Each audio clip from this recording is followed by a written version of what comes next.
So మీకే తనని అంటే దైవంతో ఉన్నది కాబట్టి లేకుంటే అఘోరిగా మారిపోయింది కాబట్టి కలవాలి తనతో పాటుగా సేవ చేయాలని ఒక ఆలోచన ఉంది. సో అట్లా నవంబర్ 18 తర్వాత నుంచి ఎన్నిసార్లు కలుసుకున్నారు? ఒక 3-4 టైమ్స్ ఏమో కలిసామన్నా. ఓకే. సో అప్పటి వరకు మీకు ఫోన్లో కాంటాక్ట్లో ఉండేదా? నవంబర్ 18 తర్వాత రెగ్యులర్గా ఫోన్లో కాంటాక్ట్ ఉండేదా? ఫోన్ కాంటాక్ట్లో ఉండేది అన్న. జనవరి ఫస్ట్ వీక్ వరకు నాకు మంచిగా కాంటాక్ట్లో ఉన్నది. మీ మధ్య ఏం జరిగేదమ్మా? ఎటువంటి కన్వర్సేషన్ జరిగాయంటే దైవ కార్యక్రమాలకు సంబంధించేదా, లేకపోతే జనరల్గా అంటే ఇట్లా ఉండాలి లైఫ్, మనం అట్లా ఉండాలి, ఇది సాధించాలి అది సాధించాలి అనే విషయాలు ఏమైనా చెప్పేదా మీ దగ్గర? అలా చెప్పేది. అంటే ఇప్పుడు నేను ఒక అడ్వకేట్ వృత్తిలో ఉన్నాను కాబట్టి నువ్వు చాలా బాగా రాణించాలి, ఒక అఘోరి మాత ఫ్రెండ్ అంటే ఇలా ఉండాలి, నేను చెప్పుకోవాలి సమాజంలో అని అలాంటి మాటలు చెప్తూ ఉండే. ఇంకా ఇక వేరే వేరే పర్సనల్ గా కూడా చెప్తుండే. నేను చెప్పలేను ఈ ఛానల్స్ లో అలా మాట్లాడుతుండే. సో ఏం మాట్లాడేది మీతో డిస్కషన్ అప్పుడు? ఎటువంటి విషయాలు చెప్పేది మీకు?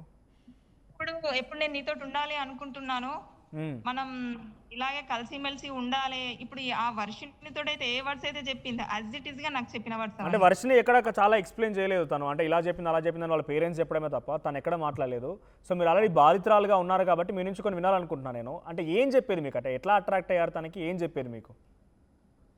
అంటే కొద్ది రోజులు మా ఫ్రెండ్షిప్ అట్లా సాగిన తర్వాత నీలో మంచి క్వాలిటీస్ ఉన్నాయి, సమాజానికి ఇలా అలా చేయాలన్న కాన్సెప్ట్ నాకు చాలా బాగా నచ్చింది అని నన్ను పేరు పెట్టి పిలుస్తుండే, నిక్ నేమ్ పెట్టి. ఏమని పిలిచేది మిమ్మల్ని?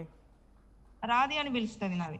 ఓకే, రాధి అని పిలుస్తుండే. మాట్లాడుతుండే మనం ఇలా ఉండాలి అలా ఉండాలి, నేను కూడా ఒక ఆశ్రమం మీతో పాటు నేను కూడా ఉంటా కాబట్టి మనం ఇలా వృద్ధి చెందాలి, వచ్చిన వాళ్ళందరికీ డైలీ అన్నదానం చేయాలి, సాధన చేయాలి, నాకు సాధన నేర్పిస్తా అన్నది. ఇంకా చాలా చెప్పింది, అవన్నీ చెప్పుకోలేను పర్సనల్. అంటే అమ్మ నేను ఏమంటున్నా అంటే ఇక్కడ మీరు డెఫినెట్గా అందుబాటులోకి వచ్చారు కాబట్టి ఈ రకంగా ఇంకొకరు బాధితులు కావద్దు. డెఫినెట్గా ఇక్కడతో మనం నిలిపివేయాలి కాబట్టి మిమ్మల్ని తీసుకొని ఇంత మాట్లాడాల్సి వస్తుంది. ఏం మాటలు చెప్పేది? సరే మీరు కొంత దైవ కార్యక్రమంలో ఉన్నారు కాబట్టి మీరు కొంత తనని పిలిచారు, మాట్లాడారు, పాపం గౌరవించారు. కానీ వర్షిని అటువంటి ఒక అమ్మాయిని డైరెక్ట్ తీసుకొని వెళ్ళిపోవడం, తర్వాత ఇంకొకరు అట్లాంటి చాలామంది ఉన్నారట. ఇంకా నాకు కూడా తెలియదు, ఇప్పుడిప్పుడు ఇన్వెస్టిగేషన్లో బయటపడుతున్నాయి, పోలీస్ ఇన్వెస్టిగేషన్ కూడా సాగే అవకాశం ఉంది. ఇటువంటి వాళ్ళు ఇంకొకసారి బయటికి రాకూడదు, బాధితులు కాకూడదంటే మీరు నోరు ఇప్పాల్సింది తప్పదిక. సో మీతో ఎటువంటి విధంగా మాట్లాడేవాడు? అంటే మిమ్మల్ని బుజ్జగించినట్టుగా నేను చూస్తాను. దాంట్లో ఆడియో కూడా మీరు విడుదల చేసిన ఆడియోలో love you, miss you, kiss you ఇట్లా చాలా వ్యాఖ్యలు చేశాడు. అంటే మీతో ఎటువంటి విధంగా ప్రేమగా మాట్లాడేవాడు, మిమ్మల్ని ఏ రకంగా మచ్చిక చేసుకున్నాడు? అన్న తన మాటలే అట్రాక్ట్ అన్న. తనతో పాటు నేను ఇదివరకు కూడా మొన్న చెప్పిన, జస్ట్ ఒక 10 days తనతో పాటు ఉండండి, ఆటోమేటిక్ పడిపోతారు. ఒక రాధిక కాదు, వర్షిని కాదు, ఎవరైనా సరే పడిపోతుంది. వాళ్ళు అదే చెప్పమ్మా. అంటే ఏం మాట్లాడతాడు, ఎటువంటి విధంగా మాట్లాడతాడు?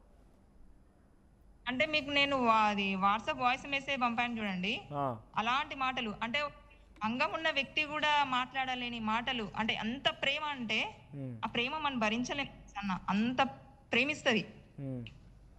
ఒకేసారిగా తన మాట వినకపోతే మనం ఎదురు తిరిగామనుకోండి, ఇప్పుడు మీరు వెళ్తున్న మార్గం ఇది తప్పు, నేను అలా చాలా సార్లు ఖండించాను. నేను చాలా సార్లు నన్ను బ్లాక్ లో పెట్టి మళ్ళీ బ్లాక్ లోకి వెళ్ళి తీస్తుండే. నేను నాకు నచ్చకపోతే అది నచ్చలేదు, మీరు వెళ్తుంది తప్పు అని చెప్తే తనకు నచ్చదు, తన మాటే మనం వినాలి, అది తప్పైనా ఒప్పైనా అంతే. నాకు తెలిసి ఈ రోజున ఒక విధంగా చెప్పాలంటే ఆ వర్షిని ప్లేస్ లో నేను ఉండాల్సిందాన్ని. కానీ నేను వర్షిని లాగా నేను చేయలేదు. నన్ను అడిగింది నాతో పాటు వస్తావా, నేను తీసుకెళ్తానంటే నేను ఒకటే చెప్పేదాన్ని, నాకు ఫ్యామిలీ ఉంది, అమ్మ వాళ్ళని నేను వదిలేసి నేను రాలేదు. అంటే అమ్మ ఇక్కడ రాధిక గారు నేను ఏమంటున్నా అంటే అక్కడ మాట్లాడింది మీతో ఒక అబ్బాయి కాదు, అలా అని చెప్పి ఒక హీరో 6 అడుగులు అందగాడు అంతకంటే కాదు, దైవ కార్యక్రమంలో ఉన్నాడు, అఘోరిగా మారిపోయాడు, మీరే అంటున్నారు అంగం కూడా లేదని చెప్పి. సో అటువంటి వ్యక్తి మాట్లాడితే మీరు ఎలా అట్రాక్ట్ అయ్యారు? అంటే ఎటువంటి మాటలు చెప్పేవాడు? నిజంగానే పూజలు లాంటిది ప్రయోగించాడా మీ పైన కూడా? నాకైతే అలాంటివి అయితే ఏమో ఇంకా అది తెలీదు. కానీ ఒక్కటైతే చెప్తాను, తను మన దగ్గరికి వస్తే మాత్రం తను చెప్పినట్టు ఇంకా వింటాం అంతే. ఇంకా అదేంటో నాకు కూడా తెలియదు.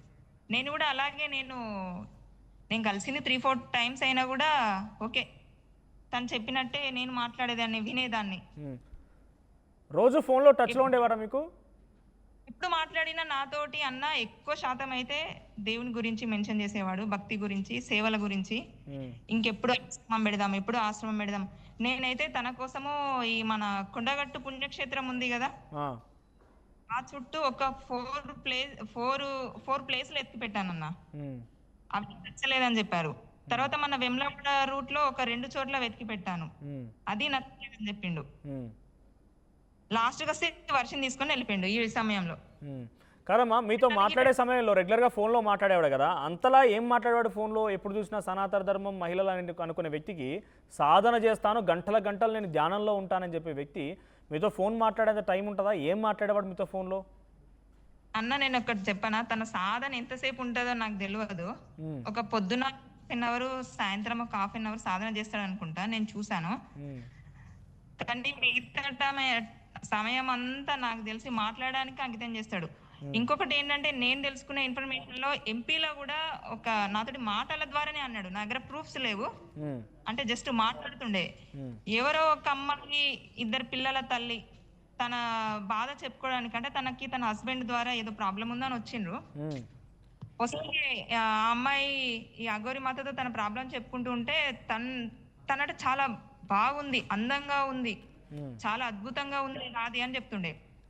తన్ని కూడా నేను ఇష్టపడతానేమో అన్న భయం అవుతుంది అని అంటే, ఇలా ఎంతమందిని ఇష్టపడుకుంటూ వెళ్తావు, రేపటి రోజున తాళి కట్టు అంటే కూడా కడతావా అంటే, చెప్పలేము, నా దగ్గరకు వచ్చి నేను నీతోటి ఉంటానమ్మా, నేను మీతోటే ఉండాలంటే మీరు నన్ను పెళ్లి చేసుకోండి అంటే కూడా నేను తాళి కట్టేస్తాను ఉమ్, అని అంటుండే. అంటే దాన్ని దృష్టిలో పెట్టుకొని నేను అంచనా వేసుకున్నది ఏంటి అంటే, తను నాకు తెలిసి ఎంక్వైరీ చేస్తే ఒక్కొక్క రాష్ట్రానికి ఒక్కొక్క అమ్మాయి ఉండొచ్చు. ఆ, మరికి పడితే ఇప్పుడు అన్న ఇంకొకటి, తనకు బేస్ ఏంటి తెలుసా, ఆడవాళ్ళ బాధలు చెప్పుకోవడానికి వచ్చినప్పుడు గట్టిగా తను మాటలతో అట్రాక్ట్ చేసుకుంటది. ఆ. అవసరమైతే అది వాడేస్తే అయిపోతుంది. సరే అమ్మ, మీరు అంటున్నట్టుగా మీరు ఏదైనా బాధలో ఉన్నారా? మీరు డిప్రెషన్లో ఉన్నప్పుడు తన దగ్గరికి వెళ్ళి మీరు నాతో పాటుగా తోడుండండి అని మీరు అడిగితే నేను తనకి ఆశ్రయం ఇచ్చాను, తనకి మంచిగా మాట్లాడి ఫ్రెండ్లా ఉన్నానని చెప్పి ఆయన చెప్తున్నారు. అంటే మీరు డిప్రెషన్లో ఉన్నారా తన దగ్గర వెళ్ళినప్పుడు? లేదన్నా, నేనే డిప్రెషన్ లో లేదు. నేను అదే చెప్పాను మీకు, ఫస్ట్ అదే చెప్పాను. నా పర్సనల్ నేను డిప్రెషన్ అంటే నా పర్సనల్ లైఫ్ తోటి నేను అట్లా అయితేనే కదా నేను తన దగ్గరికి వెళ్తా. ఓకే, అవునా?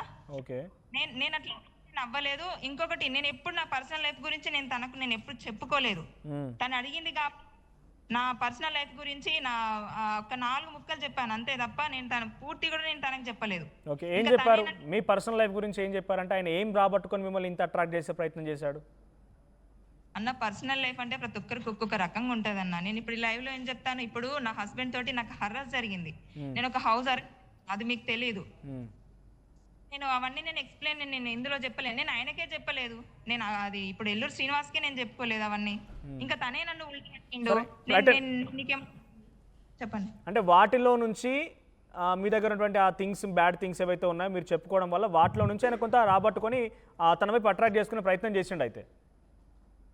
అంతేనా? తనది అదే అంటున్నా, అంటే ఆయన అట్రాక్ట్ చేసుకునే అంత బాధ మీ జీవితంలో నిజంగా ఉందా, ఏముందనేది తెలుసుకోవాలని ఉంది అన్న. నేను టీవీ ఛానల్స్ నేను చెప్పలేను. ఇంకోటి చెప్తా అన్న, ఇంకా మీరు ఇంత అడుగుతున్నారు కాబట్టి చెప్తున్నాను. నేను ఇంత రిస్క్ తీసుకొని నా లైఫ్ నేను ఇప్పుడు ఇందులో పనంగా పెట్టి నేను ముందుకు వచ్చినా అన్న. అసలు నాకు కూడా నాకు లేదు. ఎప్పుడైతే వర్క్ని పెళ్లి అని అనౌన్స్ చేసిందో, సాటర్డే రోజు తను అనౌన్స్ చేసింది, నేను మండే రోజు దిగాను. మధ్యాహ్నం నేను చెప్పాను ఇలా పెళ్లి అది ఇది అని చెప్పేసాను. చెప్పిన తర్వాత సాయంత్రం వరకే అమ్మాయిని పెళ్లి చేసుకున్నాడు. అంటే ఇప్పుడు నాకు జరిగింది ఒక రాక్షస వివాహం. ఇప్పుడు పెళ్లిలలో కూడా 7 రకాలు ఉంటాయన్న నాకు తెలిసి, అందులో రాక్షస వివాహాలే ఇవి. ప్రతి ఒక్క ఆడపిల్లను అలా బాధలు చెప్పుకుంటే మెడలో ఒక పసుపు తాడు వేయడం అనేది రాక్షస వివాహం కిందకి వస్తుంది. ఇప్పుడు ఈ అమ్మాయిని చేసుకుంటే అది ఒక అసూయ వివాహం కిందకే వస్తుంది అంతే. కానీ ఇట్లా చేయడం కరెక్ట్ కాదు. ఇంకా చాలా ఉన్నాయన్న. నేనైతే తన గురించి మీ దగ్గర పెళ్లి ప్రపోజల్ ఎప్పుడు పెట్టాడు? మిమ్మల్ని ప్రేమిస్తున్నా అని చాలా వరకు ఆడియోలో మాట్లాడినప్పుడు, ప్రేమిస్తున్నా, నువ్వు లేకుండా నేను ఉండలేను, నా హార్ట్ పెయిన్ వస్తోంది, మీ దగ్గరికి వచ్చి తాళి కట్టిన తర్వాత నా ప్రేమ నీకు తెలుస్తుంది. నిజంగా మీరు అంటున్నట్టుగా అంతటి అట్రాక్టివ్ మాటలు ఎవరు మాట్లాడరు. నిజంగా మీరు అంటున్నట్టుగా అబ్బాయిలు అంతగా మాట్లాడకపోవచ్చు. ఇలా పెళ్లి ప్రపోజల్ లేదంటే మిమ్మల్ని ప్రేమిస్తున్నాను ఎప్పుడు చెప్పాడు మీకు ఈ విషయాన్ని? నాకు డిసెంబర్ నెల అంతా తను మధ్యప్రదేశ్ లో ఉన్నాడు.